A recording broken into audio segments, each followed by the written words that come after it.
Hey there and welcome back to Mass Effect. My name is Pete and today we complete the Colony of the Dead assignment. In the last episode we completed the Exogeny Facility assignment on Nodocrux, so today we're going to travel to the neighboring Metano system in the Maroon Sea Cluster and take care of another assignment that we picked up on Feros.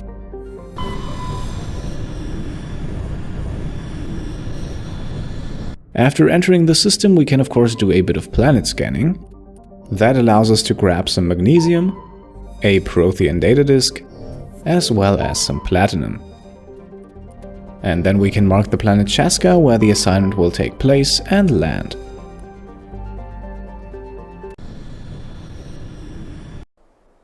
We want some tech abilities as well as a good amount of crowd control, so the combination of Kaidan and Liara once again suits our needs well.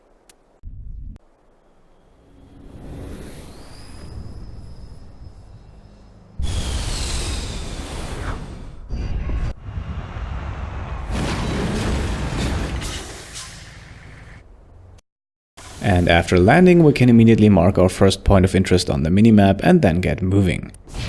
Now as a quick reminder, here is where we picked up the assignment back on Feros. Also to the left of the big console in the back is a server node. This gives us another side quest, the UNC Colony of the Dead assignment.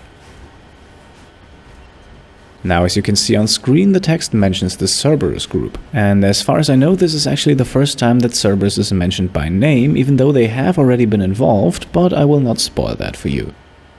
Now what we see on screen seems more than just a bit shady. If even a corporation like Exogeny doesn't trust Cerberus, then maybe it's a good idea to investigate what Cerberus is doing. Before we do that, however, we can exit the Mako right here and get our hands on some plutonium.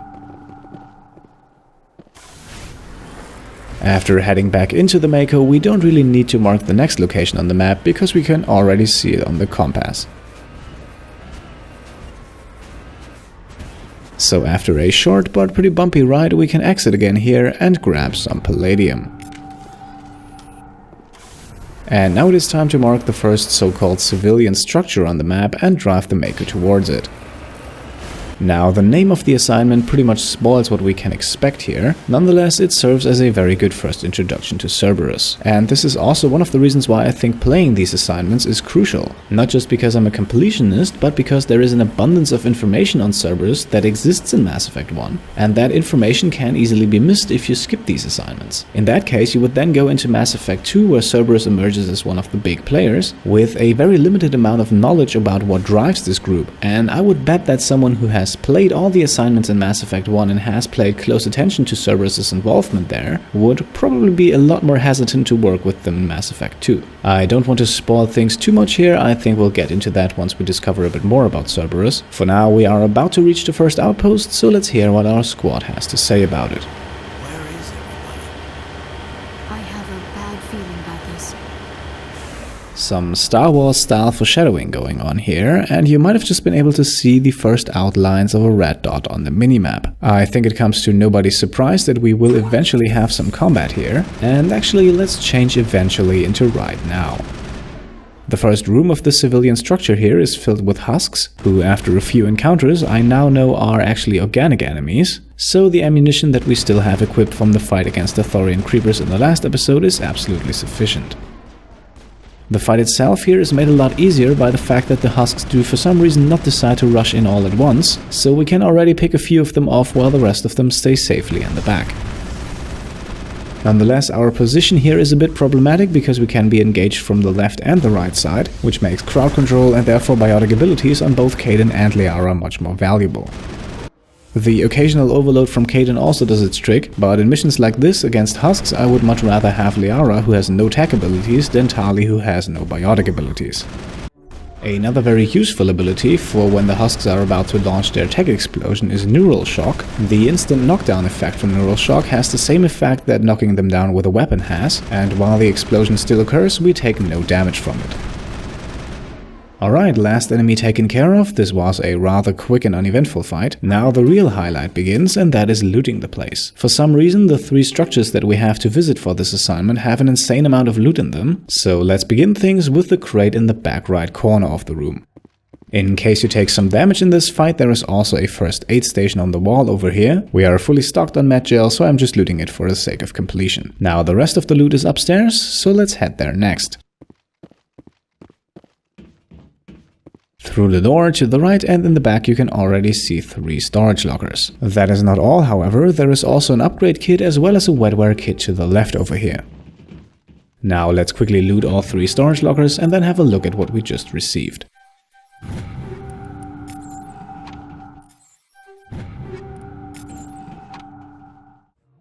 Alright, no spectacular changes so far. Off screen I just equipped the squad with some slightly changed weapon and armor upgrades, but again no huge changes. So let us now head back downstairs, outside and back into the Mako. Alright, the next civilian structure is right around the corner, and as we can see on the compass in the lower right corner, it comes with some protection.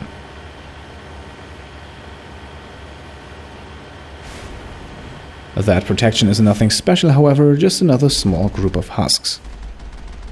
Of course, we do not want to use the Mako's main cannon on them, as that would as usual result in lower amounts of XP for the kill. A few pot shots with the machine gun are absolutely fine though.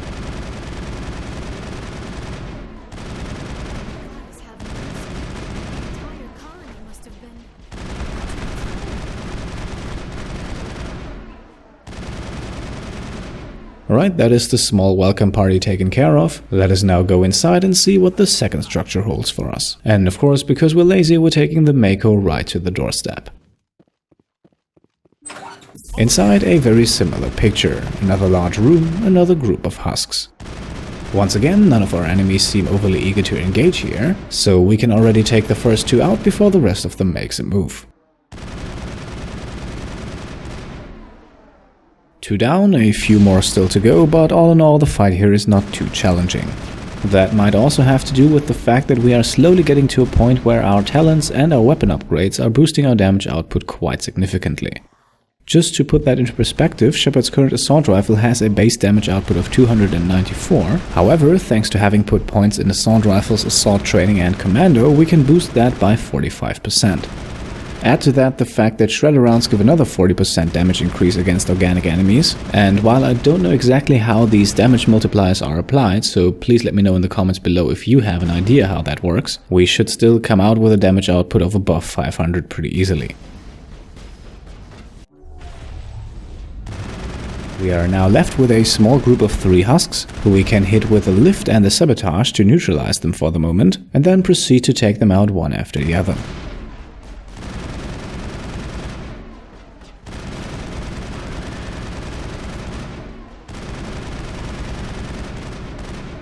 And that is the second of 3 structures cleared. Once again, the real highlight here is the loot, so let's begin things with these 2 crates in the center of the room. Some interesting weaponry here, especially the Cavalier 7 assault rifle from the first crate is pretty powerful. Let's also not forget about the sludge canister in the far right corner here. That gives us a bit of money, but compared to the 3 million simoleons that we currently have, 27,000 are really not that much. One more crate is across the staircase to the upper area, and next to an assault rifle we get the Scorpion 7 light armor here. And we should keep that one in mind as we make our way upstairs. This time we have loot on the left and right side. On the left, 2 first aid stations, which will allow us to replenish up to 4 mini-gel here, but once again we are fully stocked. A bit more interesting is the weapon locker on the right here, even though 2 shotguns and the sniper rifle are not of much use to us right now. But Rex should be pretty happy about it, and once we get Shepard's sniper skill up a bit, he should also find some use for the rifle. Now we can quickly run back down into the entrance area. Here we have another container, a malfunctioning object that can pretty easily be overlooked when entering the room. And now we can put the Scorpion 7 light armor on Caden, choose a second weapon upgrade, and then leave the building again and make our way over to number 3. The third building is marked as a science facility on our map. The first 2 were named civilian structures, so we should probably expect a slightly different layout. It is strategically positioned on top of a hill, which we will go to in just a minute. Before we do that, however, we have something interesting to the left here, so let's drive the Mako over and investigate the crashed probe. Moving out. We get 1 weapon upgrade and 2 grenade upgrades, but nothing that we don't already have, so time to get back into the Mako and make our way up to the facility. You should already be able to guess what the red dots on the minimap are. After fighting a group of Husks in both structures and also a small one outside of the second one, I think it should come to nobody's surprise that we have a few more right here. Once again, we will take the fight to them on foot, and since there's only 3 of them, this should be a matter of just a few seconds.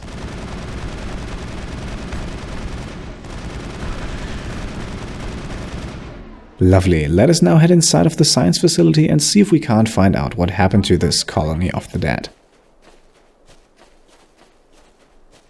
Alright, first steps inside and we can already see the layout is a bit different. The entrance area here holds a few dragon's teeth, those are those spiky devices that are used to turn people into husks, and I think that helps putting the pieces of this puzzle together. Nonetheless, our mission is not over. As we approach the main area here, we see a few more red dots. Those are obviously husks, so let's activate them by firing in the middle of the room.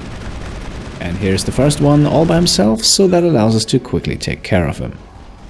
And we also earn a level up, lovely, we will save that for when the fighting is over. For now, let's make sure that nobody dies on us here. The Husks tech explosion can have a bit of an unpredictable range at times.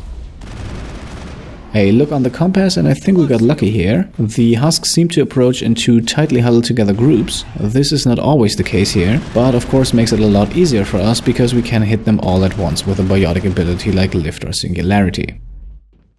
In one of my test runs for this, they came all nicely one after the other, sometimes a pair was the best I got, and it's not like that wasn't manageable, it just took forever. Now only 3 enemies remain and those 3 are also the last ones we face in this video, but that doesn't mean that there are not 1 or 2 more interesting things happening. One last enemy to take down and here we can use Neural Shock again, and with a helpless Husk on the floor is how we wrap things up here. Now for the 3rd time, let's get to looting. Despite its size, the main room here does not really hold anything of interest. Now there is a pillar with a medkit over here, but since there's no more fighting to be done, even if we were completely empty, that's not really something we need. Now what we need is in the back. After running through this double set of doors, we can head to the left and enter this room, which is completely empty. And for this, I 100% blame lazy level design. In my opinion, there is no reason a room like this should exist in a AAA game unless it is used later, which, spoiler alert, this one isn't. Now, to make up for it, the room on the right side over here holds a ton of nice stuff. We begin things with a few weapons in a locked crate, then an Omni tool and a combat scanner in a technician kit. In the left corner, 2 biotic amps in a wetware kit. Right next to it, a secured weapon locker with 3 level 7 guns, and right next to that the terminal that completes this assignment. We learn that the entire colony has been turned into husks, and the text finishes with the sentence, "The Cerberus group has a lot to answer for here." Now, to be fair, we don't know how or why they were turned into husks, but let's just keep the whole Cerberus name in mind. Also not forgotten is the level up that we received. For Shepard we put 1 more point in sniper rifles, 1 more and we unlock assassination. For Kaidan we continue in medicine, working our way up towards advanced neural shock, and for Liara the point goes in lift, leaving us with only 2 more before we have that maxed out. Now off screen I quickly upgraded Kaidan's Omni tool, and now while we return to the entrance, let me remind you that there are still 2 points of interest on Chaska.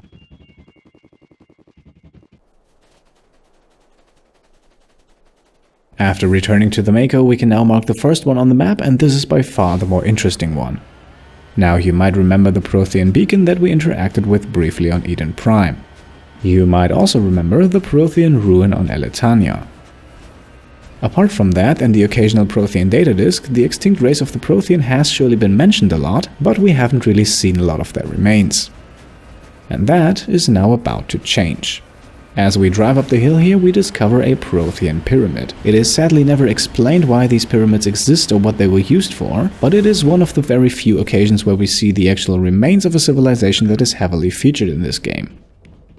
It also seems like a few people were researching the site and they left a bit of loot for us. Next to a medkit and a technician kit, we also have a secured crate in the container here, and there is a bit more still outside. Next to the container we have another secure crate, and next to that another crate which allows us to recover a Prothean data disk. That is all we can do here, so let us now hop back into the Mako and mark our last destination for this episode.